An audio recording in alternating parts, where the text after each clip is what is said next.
My parents took all my siblings' kids on vacation, saying, "It's time to spend some time with the kids." When I asked when I should bring my children, my sister started laughing. "Excuse me, when did we mention your kids?" My mother added, "We'll be taking family photos, and your kids will ruin everything, so keep them away." My sister then smirked, "Well, I guess I won't let you shine again." I didn't reply. I just turned to leave, and that's when my father shouted, "Before you go, you need to make the final payment. Then you can leave as much as you want." I snapped back, "Let your favorite daughter pay for it." Everyone lost it, and my mother threw a plate at my head, knocking me unconscious. When I woke up, my wallet was gone. I called my husband and told him everything, and what he did next left them in ruins. My name is Rebecca, and I'm 32 years old. I've been married to my husband, David, for 8 years, and we have 2 beautiful children together, Emma, who's 6, and little Jake, who just turned 4. For most of my adult life, I've been the black sheep of the Morrison family. My parents, Robert and Linda, have always favored my older sister, Jessica, and my younger brother, Michael. It wasn't subtle favoritism either. It was blatant, in-your-face preference that everyone could see, but nobody talked about. Jessica is 35, married to her high school sweetheart, Tommy, and they have 3 kids. Madison, 10, Connor, 8, and little Sophia, 5. Michael is 29, married to his college girlfriend, Ashley, and they have twin boys, Ethan and Owen, who are 7. Both of my siblings have always been the golden children, while I was constantly criticized, overlooked, and made to feel like I was never good enough. The favoritism got worse after I married David. My parents never liked him, even though he's an amazing husband and father. David works as a financial advisor and makes a comfortable living, but my parents always acted like he wasn't successful enough. Jessica's husband, Tommy, works in construction and makes less money, but somehow he was always welcomed with open arms. Michael's wife, Ashley, doesn't even work, but she's treated like royalty. Meanwhile, everything David and I did was scrutinized and found lacking. Despite all this, I kept trying to maintain a relationship with my family. I wanted my kids to know their grandparents, aunts, uncles, and cousins. I thought maybe if I just kept showing up, kept being the bigger person, things would eventually get better. Boy, was I wrong. The incident that changed everything happened 3 weeks ago. It was a Sunday afternoon, and the whole family had gathered at my parents' house for what was supposed to be a casual family dinner. These dinners happen about once a month, and they were always awkward for me, but I endured them for the sake of my children. During dinner, my mother, Linda, started talking about summer vacation plans. She was getting more and more animated as she described this elaborate beach house rental in the Outer Banks of North Carolina. "It's going to be perfect," she gushed. "A whole week at the beach, just the family. It's time to spend some time with the kids." All the adults were nodding and smiling, making plans about what activities they'd do with the children. My kids, Emma and Jake, were sitting right there at the table, and their little faces lit up with excitement at the mention of a beach vacation. Emma started talking about how she wanted to build sandcastles, and Jake was asking if there would be waves to jump in. That's when I made the mistake of assuming I was included in the family. "When should I bring the kids over?" I asked innocently. "Should I pack their things the night before, or do you want me to drop them off early that morning?" The table went completely silent. You could have heard a pin drop. Then Jessica started laughing. Not a happy laugh, but a cruel, mocking laugh that I'd heard too many times throughout my childhood. "Excuse me," Jessica said between giggles. "When did we mention your kids?" I felt my stomach drop, but I tried to stay calm. Mom said it was time to spend time with the kids. Emma and Jake are kids. They're your grandchildren. That's when my mother, Linda, chimed in with words that will be burned into my memory forever. We'll be taking family photos, and your kids will ruin everything, so keep them away. I sat there in stunned silence, watching as my 6-year-old daughter's face crumbled. Emma might not have understood all the implications, but she understood enough to know she wasn't wanted. Jake was still too young to fully grasp what was happening, but he could sense the tension. Jessica wasn't done twisting the knife. She smirked at me with that same superior expression she'd worn since we were children and said, "Well, I guess I won't let you shine again." That comment was a reference to our childhood, when Jessica would always find ways to upstage me or make sure I didn't get attention during family events. Even as adults, she couldn't resist continuing the pattern. I felt tears starting to form in my eyes, but I refused to let them fall in front of everyone. I'd learned long ago not to show weakness around my family because they'd just use it against me. I stood up from the table without saying a word, ready to gather my children and leave with whatever dignity I had left.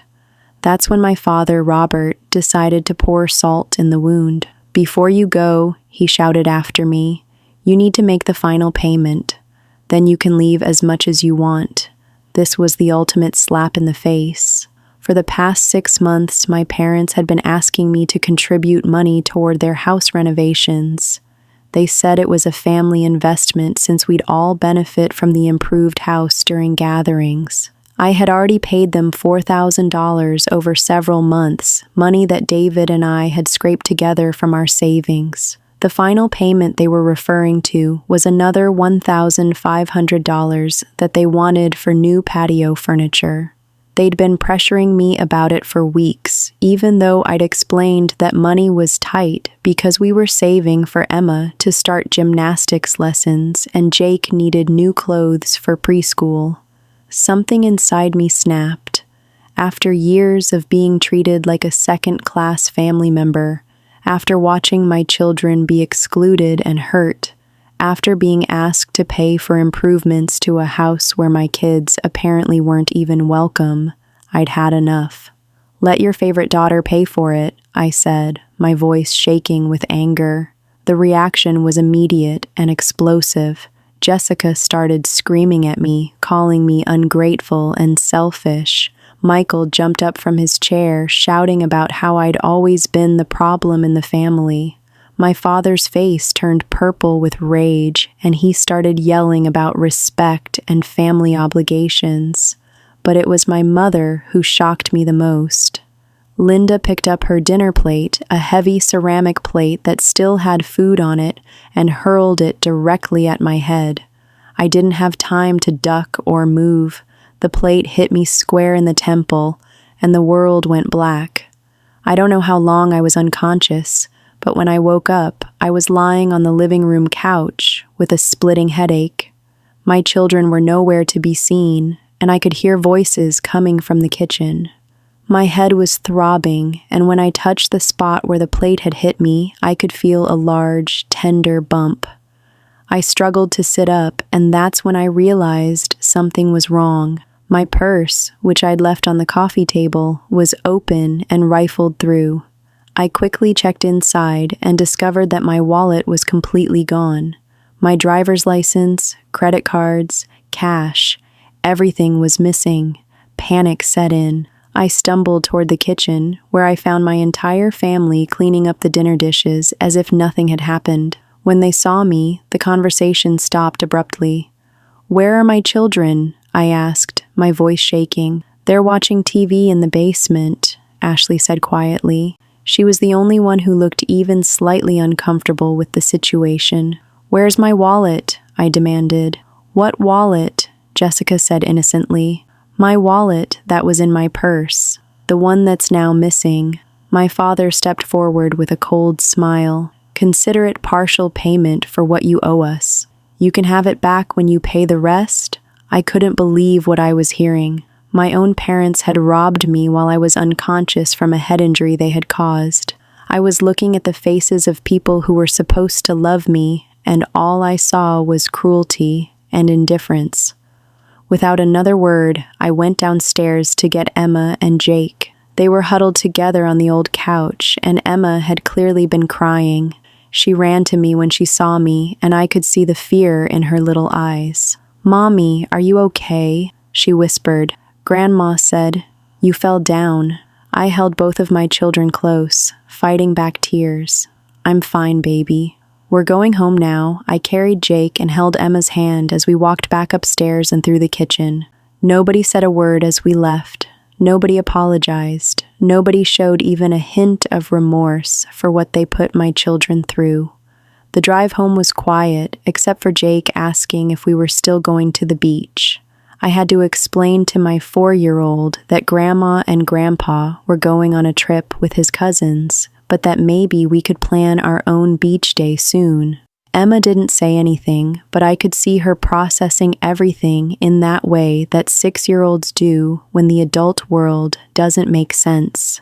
When we got home, David was in his home office working on some client files. One look at my face and he knew something terrible had happened. I sent the kids upstairs to play and told David everything. The exclusion, the cruelty, the physical assault, the theft.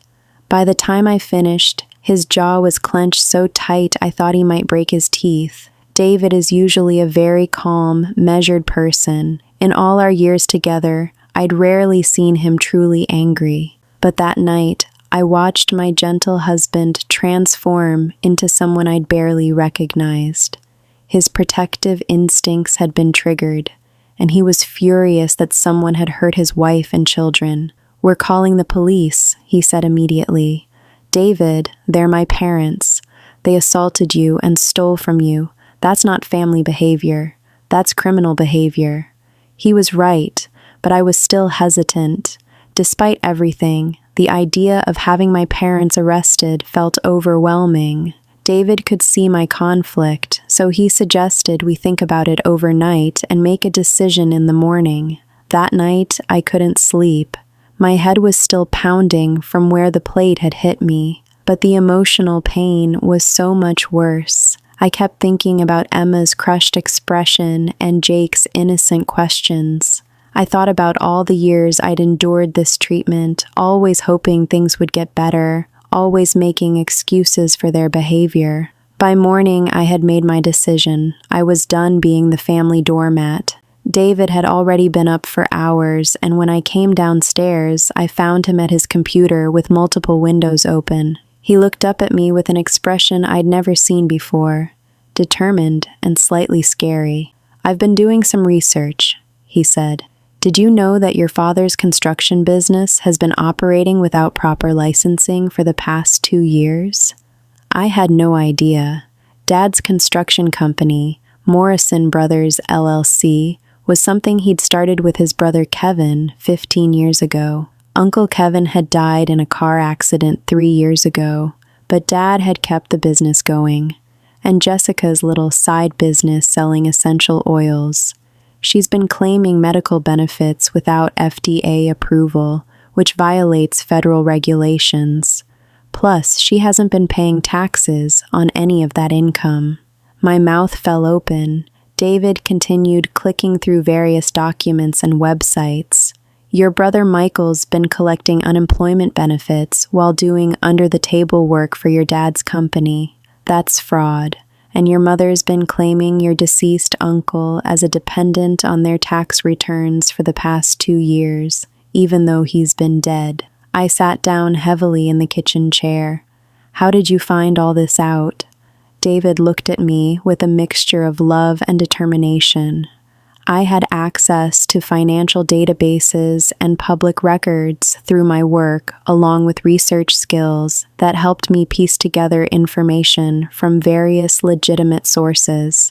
"Your family has been breaking laws left and right, probably because they thought they were too clever to get caught."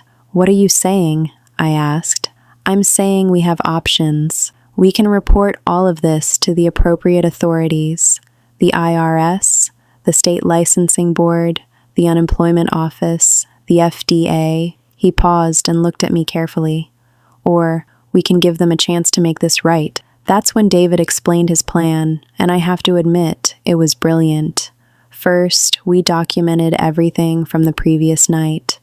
David took photos of the bump on my head, and we wrote down exactly what had happened with times and witnesses. Then he made copies of all the financial information he discovered about my family's various illegal activities. The next step was a phone call, but before we made it, something happened that strengthened our resolve even further. On Monday morning, Emma woke up with nightmares. She dreamed that Grandma was throwing plates at everyone, and she kept asking me if I was going to fall down again. Jake had been unusually clingy, refusing to leave my side. It broke my heart to see how the events at my parents' house had affected my children. I called Emma's school and explained that she'd witnessed a traumatic event over the weekend and might need extra support. Her teacher, Mrs. Rodriguez, was incredibly understanding and said she'd keep an eye on Emma. When I picked Emma up, Mrs. Rodriguez pulled me aside. "Rebecca, Emma told me about what happened," she said gently. "She said Grandma threw a plate at Mommy and hurt you. She's confused about why grandparents would do those things." Hearing my 6-year-old recount the events made it all more real. Mrs. Rodriguez suggested we consider counseling for Emma. She also noted that the school had to document family violence, even if Emma wasn't the direct victim. This wasn't just hurt feelings or sibling rivalry, it was a pattern of abuse. That afternoon, while the kids napped, I called my best friend Rachel to talk through everything. Rachel had known me since college and had seen my family's treatment firsthand. "Rebecca," she said, "I'm going to say something you need to hear. This has been building for years.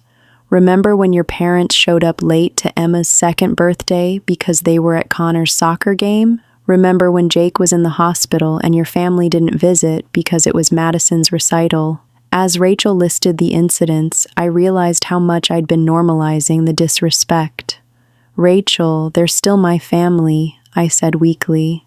"No, honey," she replied firmly. "Family doesn't treat family like this. Family doesn't throw plates. They don't steal from each other."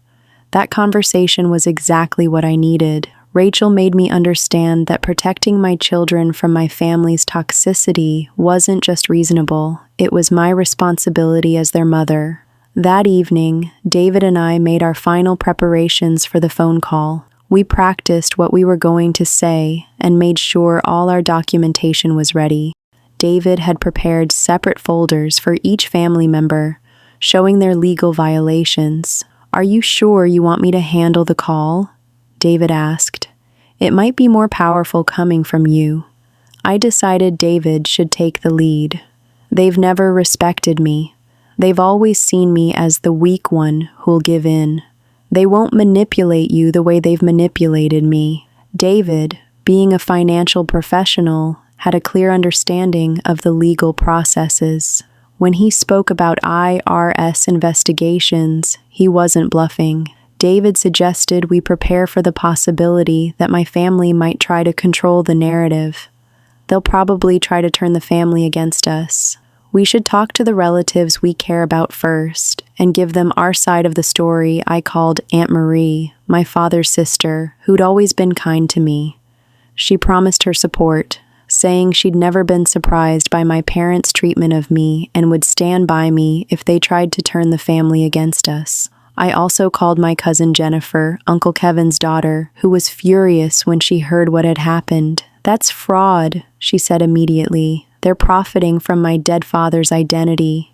By the time we were ready to make the call to my parents, we had a stronger support system and much more evidence than I'd initially realized. It wasn't just David and me, we had allies and documentation. David called my father's house the next morning. Mom answered, surprised to hear from him. "Hi, Linda. It's David. Is Robert available? Rebecca and I need to speak with both of you." She reluctantly agreed. Once both my parents were on the line, David laid out the situation with calm precision. "Here's what's going to happen," he began. "First, you're going to return Rebecca's wallet with everything that was in it. Second, you're going to return the $4,000 she already paid for house renovations. Third, you're going to reimburse her for the medical expenses related to the head injury. My father immediately started yelling. You've got some nerve. David cut him off. I'm not finished. Fourth, you're going to include Emma and Jake on your family vacation with all expenses paid, or you'll cancel the entire trip. Fifth, you're going to write a formal apology letter to Rebecca and the children. Jessica's voice came through the speaker. You can't be serious. We don't owe you anything. Actually, David said, I think you'll find that you do. Robert, are you aware that your construction license expired 2 years ago? Jessica, are you aware that making medical claims about essential oils without FDA approval is illegal? Michael, unemployment fraud can result in jail time. The phone went silent. David continued, I have documentation of all these violations, including tax fraud and unreported income. I've prepared reports for the IRS, the State Licensing Board, and the FDA. All I have to do is submit them. You're bluffing, my mother said, but her voice was shaky. Rebecca's medical records show a concussion consistent with being struck by a thrown object. We have photos, timestamps, and witnesses. Assault and theft charges would be easy to prove. I didn't know David had taken me to the emergency room, but he'd documented everything. What do you want? My father asked quietly. I told you what we want, David replied firmly. You have 48 hours to decide. Either you make this right or I submit every report. David hung up and we waited. The next 24 hours were the longest of my life. There was no response, no angry calls, no retaliation, just complete silence from my family. I kept checking my phone, waiting for something, but nothing came. David remained calm, but I could feel the tension. Emma and Jake sensed the atmosphere in our house. Emma asked if we were mad at Grandma and Grandpa, and Jake repeatedly asked when he could see his cousins. It broke my heart to see them confused. On Tuesday evening, I called Jessica. What do you want, Rebecca? She asked coldly. I want to talk about what happened on Sunday, I said, keeping my voice steady. Jessica, we're sisters. Surely we can work this out. Work what out? She snapped. You're the one who caused a scene. Your mother threw a plate at my head. Your parents stole my wallet while I was injured, I said, my voice rising. How is that my fault? There was a long pause before Jessica laughed. Oh, please. You've always been dramatic. Mom barely touched you, and you probably faked being unconscious for attention. The gaslighting was so blatant, I couldn't believe it. There were witnesses. Your own children saw what happened. They saw you exclude my kids from a family vacation and cause all the drama. I realized there was no reasoning with Jessica. She wasn't just defending our parents. She was actively participating in the manipulation. What about Emma and Jake? I asked desperately. Don't you care about them? Of course I care about them, Jessica said. But I care about my own kids more, and they don't need to be around your negativity. The final straw came when she blamed me for not raising my children better. It was too much. You know what, Jessica? You're right. This conversation is over. Don't call me again unless you're ready to apologize for everything that happened. She laughed and hung up. I sat in the kitchen, shaking with anger. David found me and immediately wrapped me in his arms. She's not going to change, I told him through tears. None of them are. Then we proceed with the plan, David said firmly. Rebecca and I had always been solid, but watching him stand up for our family with such intelligence and determination made me fall in love with him all over again. He showed me what it meant to have a true partner, someone who wouldn't just comfort me after I was hurt, but who would actively work to ensure I was never hurt that way again. Emma and Jake occasionally ask why they don't see Grandma and Grandpa as much as they used to, but they're young enough to adapt quickly. They have wonderful relationships with David's parents, who live across the country but visit several times a year and genuinely adore both children. My kids know they're loved and valued, which is all that really matters. Looking back, I realize that what happened that Sunday night was both the worst and best thing that could have occurred.